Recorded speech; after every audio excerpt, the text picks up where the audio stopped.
চাও তুমি? যেই আল্লাহকে স্বীকার করেছি ওই আল্লাহ ব্যতীত পৃথিবীর বুকে আর কারো কাছে মাথা নত করতে বাধ্য নই। এই কথা যখন বলল, বলার পরে বাদশা আবার তলব করলো উজিরকে। তলব করা শেষ, আবার যুবকদেরকে ডাক দিয়ে নিয়ে গেল। ও উজির, একদিন নয়, দুদিন নয়, 3টি মাস হয়ে গেল, কি ব্যাপার? এদেরকে কি তুমি বুঝাইতে পারছো কিনা? উজির বলছে, ও বাদশা, একদিন নয়, দুদিন নয়, 3টি মাস যাবত এদেরকে কারাগারে বন্ধ করে 3 বেলা নয়, মাত্র 1 বেলা অল্প একটু করে খানা দেওয়ার পরে আমি এদেরকে এত সতর্ক করি বাদশা, এরা এমন যুবক, এরা জীবন ত্যাগ করতে বাধ্য, ইসলাম ছাড়তে বাধ্য নয়। বাদশা রাগান্বিত হয়ে গেলেন। রাগান্বিত হওয়ার পরে উজিরকে বলছে, উজির, সৈন্যদেরকে বলো একটা কুণ্ড ঘুরতে, একটা আগুনের গর্ত ঘুরতে, আর ওই আগুনের গর্তের মধ্যে বড় ধরনের একটা পাতিল নিয়ে আসো, আর ওই পাতিলটার ভিতরে 1 ডেক তুমি তেল দাও, আর ওই তেলটাকে তুমি অগ্নি দিয়ে তুমি ফুটন্ত করে নাও। যুবকদেরকে লোহার শিকল বেঁধেছে, হাতের মধ্যে বিঁধেছে, পায়ের মধ্যে বিঁধেছে, শরীরের মধ্যে লোহার শিকল বেঁধে দিয়েছে, যুবকরা যেন কোথাও পালাতে না পারে। আর উজির এই তেলকে এমন ফুটন্ত করেছে, করার পরে বাদশাকে বলছে, বাদশা এখন কি করব? বাদশা বলছে, উজির, এখন এদেরকে এই তেলের মধ্যে ফেলাই দাও। উজির বলছে, বাদশা, আমি ছোট্ট একটা কথা বলি। বাদশা বলছে, কি বলবে বলো শুনি। বাদশা, ছোট্ট একটা কথা, সেটা হচ্ছে এরা যে 3 জন যুবক আছে, আর এই 3 জন যুবকের মধ্যে বড় 2 জন যে যুবক আছে, এই 2 জন যুবক কোনোভাবেই আমার কথা শুনে নাই, কিন্তু ছোটটা কোনো কিছু বলে নাই, অর্থাৎ ছোটটাকে আপনি দেন না।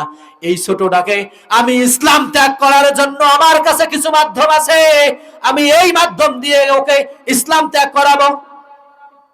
উজিরকে বলছে, কি এমন কথা আছে, কি এমন ঘটনা আছে যেই ঘটনা দিয়ে তুমি ইসলাম ত্যাগ করাবে, আমাকে বলো। ও বাদশা, এমন কিছু আছে, এই যুবকের এমন একটা বয়স পড়েছে, আর এই বয়সের মধ্যে 1 নাম্বার ঈমান ধ্বংস করার অস্ত্র হচ্ছে নগ্ন নারী।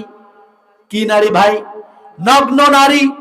আমার ঘরের ভিতরে আমার একটা কন্যা আছে, সুন্দরী কন্যা, আর এই সুন্দরী কন্যাকে দিয়ে আমি এর ইসলাম নষ্ট করে দিব, এর নামাজ নষ্ট করে দিব, ইসলাম ত্যাগ করাবো।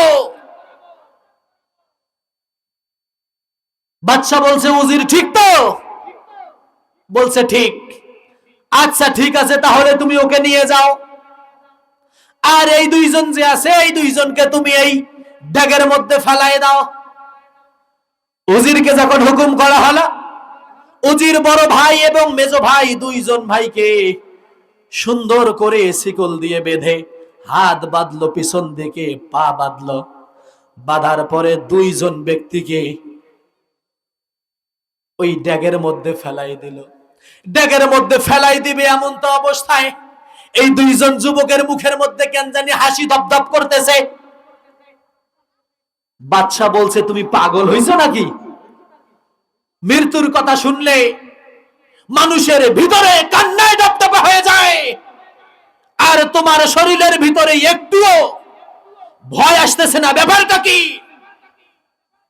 বলছে, বাদশা, আমি এমন এক রবের কাছে মাথা নত করেছি, আমি এমন এক রবের নিকট সাহায্য প্রার্থনা করেছি, যেই রব আমাকে সৃষ্টি করেছে, আর তুমি আমাকে যেই শাস্তি দিতে চাচ্ছ না, এই শাস্তি আমার কোনো কাজেই আসবে না।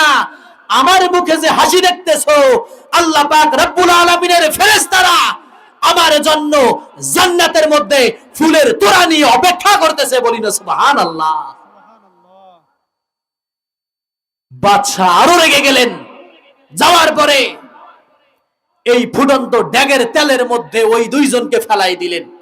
ফেলাই দেওয়ার 5 মিনিট পরে দেখে ড্যাগের ভিতরে কোনো কিছুই নাই। ব্যাপার কি? লোক নাই। দুইটা ভাইকে ব্যাগের ভিতরে দেওয়া হইল, কোথায় গেল এরা? আমরা তো এখান থেকে কোথাও যাই নাই, তাহলে গেল কোথায়? ওই অবস্থায় ওদেরকে স্থগিত রেখেছে। রাখার পরে উজিরকে বলছে, উজির কি খবর? উজির বাসা নিয়ে যাওয়ার পরে তার মেয়েকে বলছে, মা তোমার একটা কাজ আছে। আমি এই যে পুরুষটাকে নিয়ে আসছি, এই পুরুষ আল্লাহ ভক্ত, ইসলাম ভক্ত, জীবন ত্যাগ করতে বাধ্য, কিন্তু ইসলাম ত্যাগ করতে বাধ্য নয়। ও কলিজার টুকরা আম্মা জান, তোমার আজ থেকে একটা দায়িত্ব থাকলো, একটা কাজ থাকলো। এই যুবককে কিভাবে ইসলাম ত্যাগ করা যাবে? এই যুবক যখন ঘরে থাকবে, তাকে যখন তুমি খানা পিনা দিবা, তুমি এমন সাজসজ্জ করে যাবা তার সামনে, তুমি এমন কিছু ড্রেস তোমার গায়ের মধ্যে পরিধান করে যাবা, তুমি এমন কিছু স্টাইল করবা যে স্টাইল দেখে যুবকের মাথা যেন বেকুল হয়ে যায়। এই কথা তার মেয়েকে বলল, কলিজার টুকরা আম্মাজানকে বলল। আম্মাজান বলছে, ঠিক আছে পিতা, টেনশন করার দরকার নাই, আমি এটা মানবো, ঠিক আছে। এক কথা নয়, দুই কথা নয়, একদিন নয়, দুই দিন নয়, 1 মাস গত হয়ে গেল। যুবকের সামনে মেয়ে যায়, এমন কিছু পোশাক পরিধান করে যায়, খানা দিতে যায়, যুবকের মাথা নিচু হয়ে যায়। যুবক 1 মাসের ভিতরে একদিনও ওই যুবতীকে কখনো ওই যুবতীকে কখনো দেখতে পারে নাই। যুবতী চিন্তা করে, বাবা তুমি কোন লোককে নিয়ে আসছো? তুমি কোন যুবককে নিয়ে আসছো? যেই যুবক একদিন নয়, 2 দিন নয়, 1 মাস যাবত আমি তার সামনে নগ্ন হয়ে যাচ্ছি, আমি তার সামনে উলঙ্গ হয়ে যাচ্ছি, আমি তার সামনে এমন কিছু পোশাক পরিধান করে যাচ্ছি, যেই পোশাক পরিধান করলে পৃথিবীর সমস্ত যুবকের মাথা নষ্ট হয়ে যাবে। ও পিতা, ও পিতা, ও পিতা, এমন এক যুবককে নিয়ে আসছো যেই যুবক আমার মুখের দিকে, আমার শরীরের দিকে একবারের জন্যও তাকায় নাই। বলি না সুবহানাল্লাহ। বলছে, বাবা একদিন নয়, 2 দিন নয়, 1 মাস হয়ে গেল, তোমার তো আবার বাদশার কাছে হাজিরা দেওয়ার ডেট এসেছে।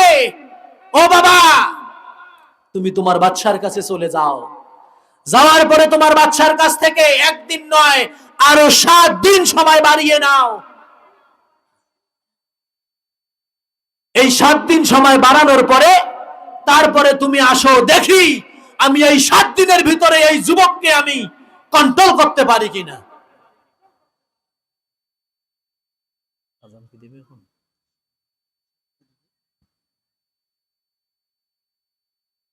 এই কথা যখন বললেন, বলার পরে উজির আবার চলে গেলেন বাদশার দরবারে। বাদশার দরবারে যাওয়ার পরে, ও বাদশা, 1 মাস হয়ে গেল, এ কেমন মানুষ, এ কেমন যুবক? আজ এত বয়স আমার হয়ে গেল, আপনার দরবারে এতদিন যাবত আমি আছি, এরকম যুবক আমার চোখে এখনো কোনোদিন ধরা পড়ে নাই। বাদশা বলে, কি হয়েছে? ধরা পড়ে নাই মানে?